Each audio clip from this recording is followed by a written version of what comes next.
comment non? Elle dit mais ton man non beaucoup pour. Comme ça, on va se sauver sans goro. Comme ça, il se sauve sans goro. Aïe, gars, il va comment ton calio. Donc on a un problème vraiment de main-d'œuvre.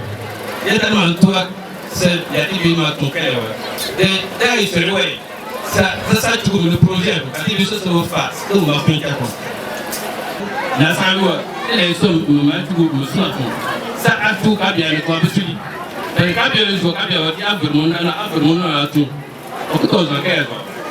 Alors que nous sommes y tués, les élites ne vont pas ou l'année de la barre. Et de ne pas. Ma soeur, c'est que tu es non tué la naïe. Je ne veux vraiment pas. Pourtant, tu m'as dit, oh, tu m'as dit, oh, il y a encore, tu as eu ma bonne, pas qu'elle est. Pas qu'elle est, parce que vraiment qu'elle est déjà. Si vraiment qu'elle est, tu ne connais plus rien du chant. Tu vas venir faire quel chant.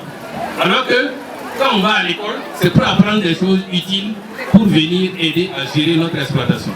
Donc ça c'est très important pour qu'on puisse compter les élèves parmi nous, de sorte à ce que les élèves soient utiles à la gestion. Pour la terre, pour la question de la terre, il faut absolument que nous changeons nos manières de cultiver. C'est-à-dire que même si on a les bœufs, on a les charrues, certains ont les tracteurs, ça c'est très bien. Mais si on ne prend garde, si on ne s'occupe pas du champ, de la terre, de plus en plus, on va avoir des clairières. Donc il faut vraiment que les gens se concentrent pendant la saison sèche pour alimenter les champs, pour que ça soit rentable pendant l'hivernage. La deuxième chose, c'est la main-d'œuvre. La main-d'œuvre. Il n'y a plus de gens pour travailler. Et actuellement, on peut dire que les gens travaillent 2 mois. Juin et juillet. Quand ils ont fini de labourer, quand ils ont fini de s'aimer, vous venez au mois d'août, vous trouvez les jeunes au village, ils ne font rien. Alors, on ne peut pas travailler 4 mois dans l'année et vouloir vivre 12 mois. C'est impossible. Ça veut dire que nous n'allons pas pouvoir réellement être pertinents, avoir le bénéfice de notre exploitation si les gens ne travaillent pas plus longtemps, s'ils ne font pas autre chose en plus. En agronomie, nous on dit on s'occupe du champ pendant la saison sèche et le champ s'occupe de nous pendant l'hivernage. Malheureusement, les gens oublient l'argent. Ils font le compte d'exploitation, ils prennent l'argent, le rendement du coton, mais ils ne s'occupent plus du champ. Les animaux ne sont pas dans le champ. Donc, il ne peut pas avoir de la fumure. Deuxièmement, on ne prévoit pas le prix pour acheter l'engrais. On ne prépare pas la fumure organique. Troisièmement, on est dépendant du crédit.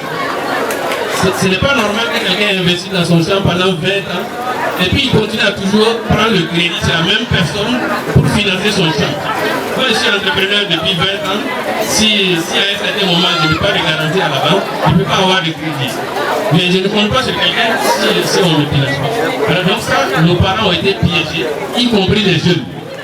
Troisièmement, la chose la plus grave, c'est que quand tu fais l'école, on t'enlève du compte d'exploitation. Tu ne fais plus partie des effectifs. Ni de la production, ni même de la connaissance. Tu n'apportes rien à la famille. Ça, c'est très grave. Et après, on dit aux enfants qui ont fait l'école d'aller venir et de moderniser l'exploitation. Il ne va rien moderniser. Depuis qu'il a quitté, on ne le compte même plus dans les champs. Donc ça, c'est un danger permanent. Et il faut que ceux qu'on a envoyés à l'école nous aident à améliorer notre champ. Ils ont appris des choses qui sont utiles. Mais s'ils sont déconnectés, on ne peut rien faire avec.